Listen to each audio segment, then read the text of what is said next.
সম্মানিত দর্শক শ্রোতা মণ্ডলী, আজ এমন এক শক্তিশালী ওজিফার কথা বলবো যে ওজিফার ব্যাপারে দয়াল নবী সাল্লাল্লাহু আলাইহি ওয়াসাল্লাম কসম করেছেন যে ওজিফাটি বা দোয়াটি করলে আপনার কোনো অভাব থাকবে না, আপনার সব আশা পূরণ হবে, আপনার সব দোয়া কবুল হবে, আপনি যা চাইবেন আল্লাহ তাআলা আপনাকে তাই দান করবেন। সবচেয়ে সুন্দর সূরা যা ফজরের 2 রাকাতে পড়া হয়, সূরা কাফিরুন এবং সূরা ইখলাস, এই দুইটি সূরার শব্দগুলি আল্লাহর কাছে এত বেশি প্রিয়, এই শব্দগুলি দ্বারা যদি কেহ দোয়া করে তা ইসমে আজম হয়ে যায়। যে দোয়াই করা হোক আল্লাহ সে দোয়াকে ফিরিয়ে দেন না।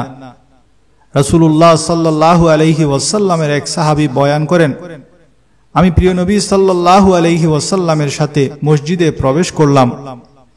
এক ব্যক্তি নামাজ পড়ছিল আর দোয়া করছিল এইভাবে, আল্লাহুম্মা ইন্নী আসআলুকা বিআন্নী আশহাদু আল্লা ইলাহা ইল্লা আনতাল আহাদুস সামাদ আল্লাযী লাম ইয়ালিদ ওয়া লাম ইউলাদ ওয়া লাম ইয়াকুল লাহু কুফুয়ান আহাদ। আল্লাহুম্মা ইন্নী আসআলুকা বিআন্নী আশহাদু আন্নাকা আনতাল্লাহুল্লাযী লা ইলাহা ইল্লা আনতাল আহাদুস সামাদুল্লাযী লাম ইয়ালিদ ওয়া লাম ইউলাদ ওয়া লাম ইয়াকুল লাহু কুফুয়ান আহাদ। এই শব্দগুলির সাহায্যে তিনি দোয়া করলেন। আল্লাহর প্যারা হাবিব সাল্লাল্লাহু আলাইহি ওয়াসাল্লাম ফরমানেন, ওয়াল্লাযী নাফসু মুহাম্মাদিন বিয়াদিহি লাকাদ সাআলাল্লাহু বিইসমিহিল আযম আল্লাযী ইযা সুইলা বিহি আ'তা ওয়া ইযা দুইয়া বিহি আজাব। অর্থাৎ সেই জাতের কসম যার হাতে আমার প্রাণ, এই লোকটি ইসমে আজমের সাহায্যে দোয়া করেছে, আর যে এই কলমাগুলির দিয়ে দোয়া করে যাই চাই আল্লাহ রব্বুল আলামিন তাকে তা দিয়ে দেন। যে দোয়াই করে আল্লাহ তাআলা তার সেই দোয়া কবুল করেন। বরং রাসূলুল্লাহ সাল্লাল্লাহু আলাইহি ওয়াসাল্লাম ইরশাদ করেন যে সূরা ইখলাসের তেলাওয়াত করে আল্লাহ রব্বুল ইজ্জত তার গুনাহসমূহ মাফ করে দেন। এই কথা প্রিয় নবী সাল্লাল্লাহু আলাইহি ওয়াসাল্লাম 3 বার বলেছেন। এক লোককে সূরা কাফিরুন পড়তে শুনলেন। প্রিয় নবী করিম সাল্লাল্লাহু আলাইহি ওয়াসাল্লাম ইরশাদ করলেন, এই লোকটি শিরিক থেকে মুক্ত হয়ে গেল।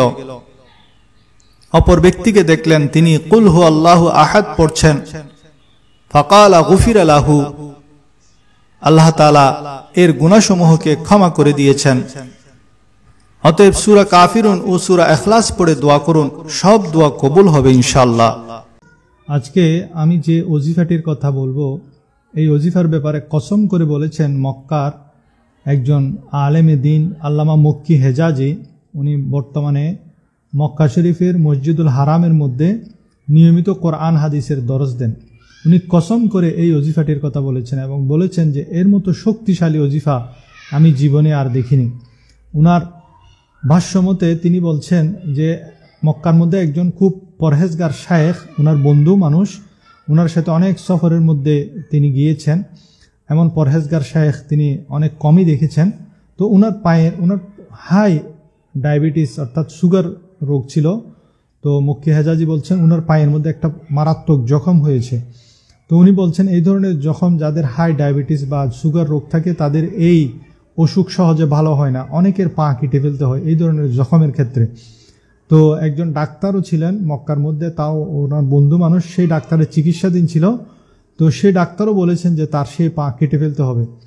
তো কিন্তু দেখা গেল যে ওনার সেই পা একদিন হঠাৎ সুস্থ এবং তিনি সবল, কোনো ধরনের, এমনকি ওনার পায়ের মধ্যে যে জখম হয়েছে সেই জখমের চিহ্ন পর্যন্ত দূরীভূত হয়ে গেছে। তো সেই ডাক্তার যখন এই ঘটনা দেখলো তিনি অনেক জিজ্ঞেস করলেন, কিন্তু সে তার রহস্য বলছে না। তখন সেই ডাক্তার মক্কি হেজাজিকে এসে বলে যে আপনি একটু তাকে জিজ্ঞেস করেন যে তার এর রহস্য কি, তার এই পাটা সুস্থ হয়ে গেছে, এমনকি সে এত বড় একটা জখম ছিল, ডায়াবেটিস থাকা অবস্থায় তার সেই জখমটা কিভাবে দূরীভূত হলো। এটা খুব আশ্চর্যের একটা বিষয়, সেটা আমাদের জানা দরকার। তো মক্কি হেজাজি কি করছেন, একদিন এক সফরের মধ্যে ওনার সাথে খুব অন্তরঙ্গ অবস্থায় অত্যন্ত আন্তরিকতার সাথে এবং অনেক মজবুর করলেন ওনাকে সেই বিষয়টা বলার জন্য। তখন সেই শায়েখ আল্লামা মক্কি সাহেবকে বললেন যে আমি একসময় সকালে সন্ধ্যায় ডেইলি 2 বার আমি কাবা ঘরের তাওয়াফ করতাম, কিন্তু যখন আমার এই জখমটি হয়েছে তখন আমি কাবা ঘরে এসে নামাজ পড়াও আমার জন্য মুশকিল হয়ে গেল।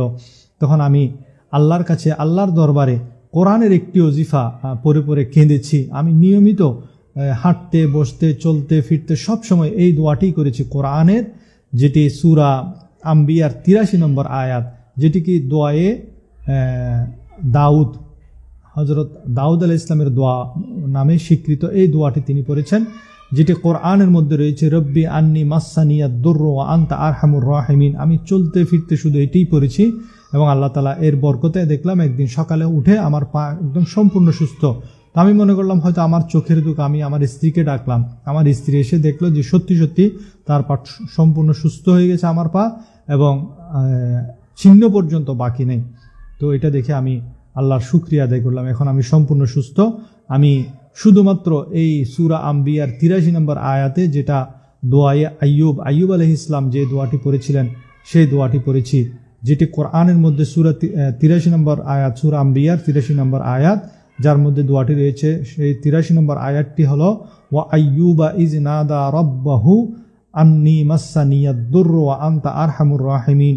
অর্থাৎ স্মরণ করুন আইয়ুবের কথা, যখন তিনি তার পালনকর্তাকে আহ্বান করে বলেছিলেন, আমি দুঃখ কষ্টে পতিত হয়েছে এবং আপনি দয়াবানদের চাইতো সর্বশ্রেষ্ঠ দয়াবান। তো এই দোয়াটি যে কোনো মুসিবতে, দুঃখ কষ্টে এবং রোগশোকের মধ্যে যদি আপনারা ওজিফা হিসেবে পালন করেন, ইনশাআল্লাহ আল্লাহ তাআলা আপনাদেরকেও সাহায্য করবেন, আমাদেরকে সাহায্য করবেন। রব্বি আন্নি মাসানিয়াদ দুররু ওয়া আনতা আরহামুর রাহিমিন, রব্বি আন্নি মাসানিয়াদ দুররু ওয়া আনতা আরহামুর রাহিমিন। আজ আমি এমন একটি ওজিফার কথা বলবো, যে ওজিফাটি প্রিয় নবীর প্রিয় সাহাবী হযরত আবু দারদা রাদিয়াল্লাহু তাআলা আনহু খুব বেশি বেশি করতেন। এটি এমন এক ওজিফা যা করতে ওযু লাগে না, সদা সর্বদা করা যায়। হাঁটতে, বসতে, চলতে, ফিরতে ওযু সহকারে, ওযু ছাড়া সব সময় করা যায়। সেটি হলো আল্লাহ রব্বুল ইজ্জতের পবিত্র একটি নাম, যে নামটির সাহায্যে হুজুর সাল্লাল্লাহু আলাইহি ওয়াসাল্লাম প্রত্যেক নামাজের পরে দোয়া করতেন। তাছাড়া এক সাহাবী যখন এই পবিত্র নামের মাধ্যমে দোয়া করলেন, হুজুর সাল্লাল্লাহু আলাইহি ওয়াসাল্লাম কসম করে ফরমালেন, তোমরা কি জানো সে কিসের দ্বারা দোয়া করল? সাহাবা ইকরাম বললেন, আল্লাহ এবং তার রাসূলই ভালো জানেন। তখন তিনি ফরমালেন, যার হাতে আমার প্রাণ, তার শপথ, সে আল্লাহর ওই ইসমে আজম দ্বারা দোয়া করেছে, যা দ্বারা দোয়া করা হলে তিনি তা কবুল করেন, আর যা দ্বারা কোনো কিছু চাওয়া হলে তিনি তা দান করেন। এটি ইবনে মাজা শরীফের 3858 নং হাদিস। সেই পবিত্র ইসমে আজমটি হল ইয়া জাল জালালি ওয়াল ইকরাম। সালাম ফিরিয়ে প্রিয় নবী সাল্লাল্লাহু আলাইহি ওয়াসাল্লাম যেই দোয়াটি করতেন, তাতেও এই ইসমে আজমটি আছে, আল্লাহুম্মা আনতাস সালাম ওয়া মিনকাস সালাম তাবারাকতা ইয়া জাল জালালি ওয়াল ইকরাম। সুতরাং ইয়া জাল জালালি ওয়াল ইকরাম এই ইসমে আজমটি সব সময় পড়তে থাকবেন, সাথে সাথে আল্লাহর কাছে চাইতে থাকবেন, ইনশাআল্লাহ সব চাওয়া পূরণ হয়ে যাবে।